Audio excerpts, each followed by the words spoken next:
Our next port of call, the Flying High Bird Park. We've caught up with Ian, who's the owner here. Ian, what have you got to keep everyone entertained, mate? Well, the park covers 7.5 acres and literally thousands of birds and lots of other animals. Everything from baby camel to antelope and deer. And the big thing is we want people to be able to interact with the animals so they can appreciate the animal's intelligence and individual and personality. As Tanya's got our lovely little black cockatoo cuddling up to her shoulder. Benjamin. We're great friends now. You are great friends, aren't you? This place is no joke. There are literally thousands of bird species that inhabit this sanctuary, and most of them are very friendly, cuddly, and love to have a chat. Do they ever get sick of eating?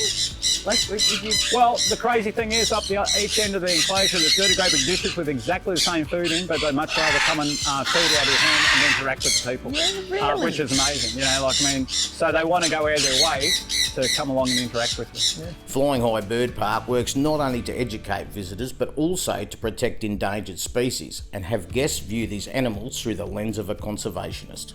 So where are we now, Ian? So this is basically a large walk-through aviary. It's just under 3 acres and there's all sorts of birds in here. A lot of the golden pheasants and things like that, absolutely spectacular in colour. If you're not super familiar with specific species of birds and where they've originated from, not a problem. Ian and his team have come up with a perfect solution.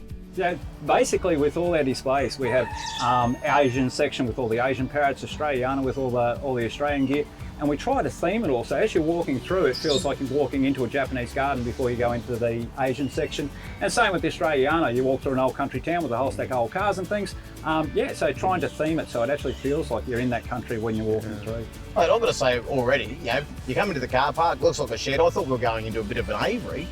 Yeah. This is huge. This is big. Yeah, A lot of people, they drive past and, you know, just don't realise how big we are. So there's a lot to see. Getting to interact with these beautiful creatures only deepens your appreciation for them.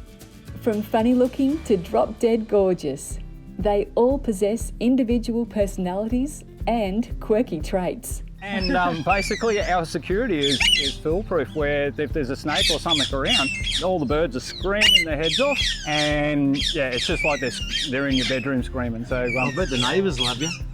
Neighbours are pretty good actually, and they actually comment, but they actually know some of the different bird calls that the different animals make as well. Yeah, wow. Very cool. I don't mean to alarm you, Bert, but there's something on your shoulder. So we're in our Australia display at the moment, and basically it has all the Australian parrots in, all the cockatoos and other ones. Currently you've got a male Eclectus parrot, so red-sided Eclectus comes from Papua New Guinea. I'll take him, move him before he chews the whole, he'll go to Tanya. No, he's going to chew the cameraman. And after you've seen and interacted with the wide array of bird life, the fun is not over. Flying High Bird Park also has a selection of other friendly animals you can say g'day to. I've driven past this I don't know how many times and gone, must drop in there one day.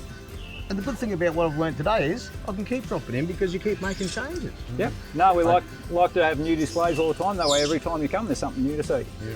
I just love the variety that you've got here, particularly from the different areas of the world. It just gives you such a different perspective. Yep, there's just about an animal from every country, that's for sure. Yeah. I loved all the birds, but I reckon my favourite's got to be the deers. Yep. And the alpacas. Yeah, the deer have just got such a soft, gentle sort of touch to them. And then you go down the barnyard and you got your alpacas that want to spit at everything, and the ponies that want to slobber all over your hands. And that's all right. What did you like, Mecca? I'm with Bert. I reckon that golden pheasant was just such a beautiful looking bird. It's so colourful. It looked like it was too good to be natural. The colours were just magnificent. Yeah. And when they're in the sun, that metallic-y sort of reflection to them is just spectacular. Well, Ian, mate, on behalf of us all, thank you very much. It's been a ripper time. Not a worry. And if you're ever in the Childers area, make sure you jump in.